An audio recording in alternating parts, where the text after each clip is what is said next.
Over the last decade or so, we've seen an increase in a certain ultra-immersive type of filmmaking. There's been a handful of filmmakers who have been wanting to get us closer to the characters and their world, not through dialogue or exposition, but through longer takes, careful compositions, and a singular and restrictive point of view. Films such as Children of Men and Son of Saw thrive on their long takes and claustrophobic tight compositions, being able to put the audience closer to the characters and their depressing surroundings. While films such as Hardcore Henry and Victoria have a key focus on limiting their world's overall perspective to increase their immersion and emulation to relay their stories. Film has always been at its best when conveying empathy, relating to characters on an emotional level. But this recent movement is less about explicitly feeling, and more about being the character in the situation. While this has been a somewhat recent phenomenon for mainstream films, there's a seemingly untapped area of filmmaking that seems like a perfect fit for this movement. Hit me.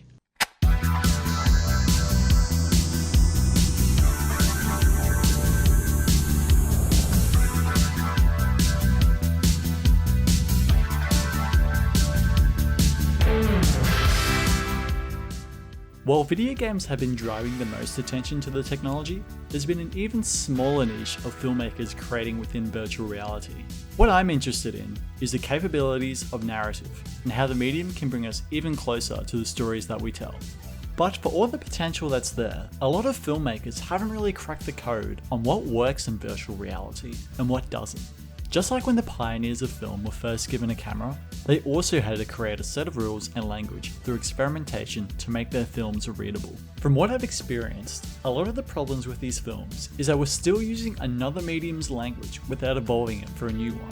Things like Eisenstein's theory of montage that have been an essential part of storytelling in film have their flaws in a virtual world. So, what are the aspects of virtual reality filmmaking that we can look upon to improve the medium? And how can we get it to its full potential?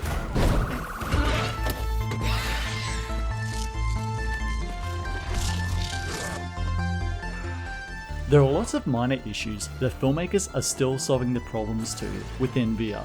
One of these struggles is audience direction, and how the filmmakers direct the viewer's eye to action. While most filmmakers do this by having the point of focus be the only thing moving in a motionless frame, this gets harder to do when scenes get busier and the point of contention becomes less clear. While 360-degree filmmaking is definitely an incredibly immersive way to experience films, crafting a narrative without the luxury of guiding the viewer where to look is difficult from a directing standpoint. The solution? Cut that 360 in half. From a viewer's perspective, the films made for 180 degrees function a lot better from being able to see less. While the inability to see behind you sounds like a step down, there's both less and more to focus on in the 180 degree frame. No longer is the audience constantly moving their head around to see what's behind them, instead they're purely focused on the frame in front of them, allowing the filmmakers to be able to easily direct the action for the viewer.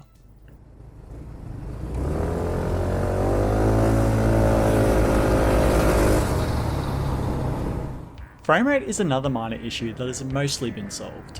While film usually plays at 24 frames per second, applying the same frame rate to a VR environment is nauseating. Unlike film, virtual reality isn't a strictly passive experience.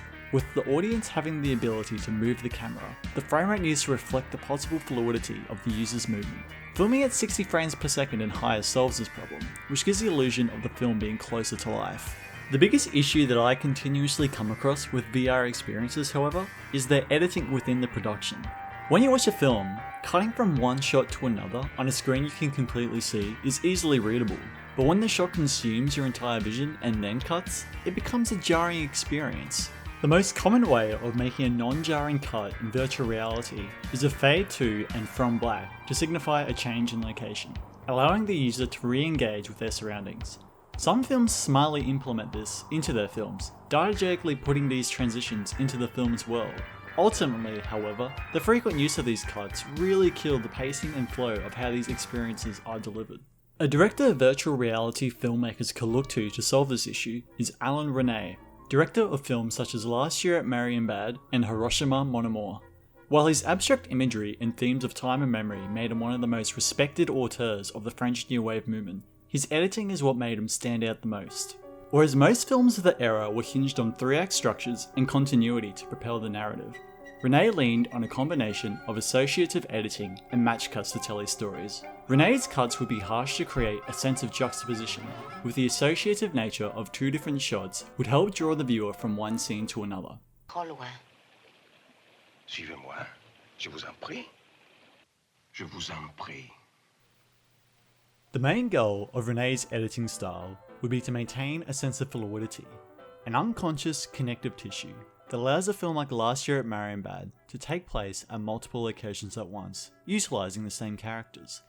Check out how many different editing techniques Renee uses in this short clip to maintain a sense of coherence and connectiveness.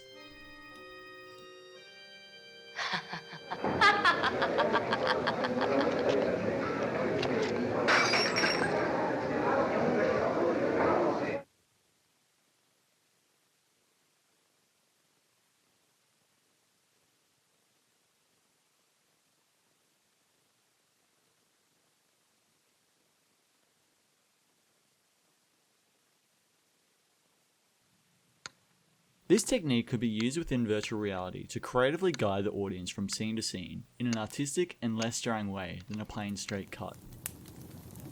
A lot of the technical aspects of VR filmmaking are still being worked out, but what about the actual narrative and characters?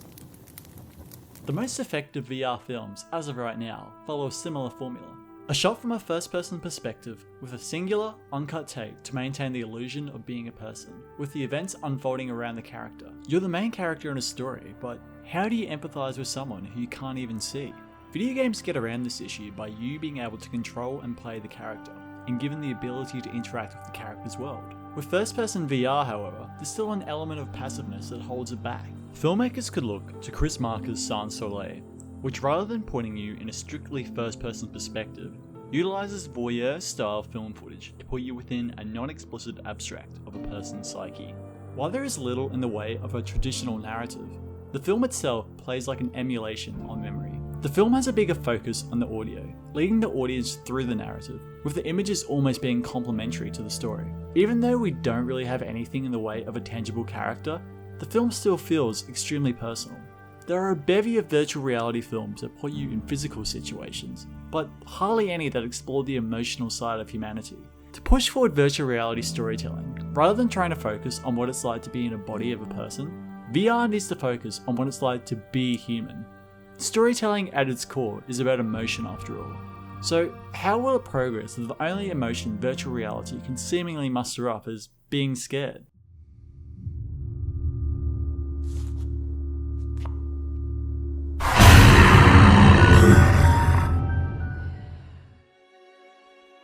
While fictional VR narrative storytelling has a long way to go, there's one particular genre that is ahead of the curve: documentary. Documentary is unbound from the shackles of both traditional narrative filmmaking and the onslaught of first-person VR films. Rather than being an observer to someone else's story, virtual reality allows the viewer to be a part of the narrative. This allows for a range of possibilities, whether being transported to a third world country and being amongst the impoverished, being put in a war zone, or even giving you the ability to explore an abandoned city. A handful of filmmakers have used virtual reality filmmaking as a way to bring attention to social and political issues in other countries. And the reaction we get out of these types of films have been incredible. No longer are people simply observing the atrocities of the world, they are living it themselves. They've never been at an Ebola burying site. So many people said that they've seen that picture in the news, but actually being there while a body is being buried is something else. Roger Ebert once described cinema as an empathy machine, a way to get closer to how other humans feel. And if that's true, then these VR experiences feel like the next evolution.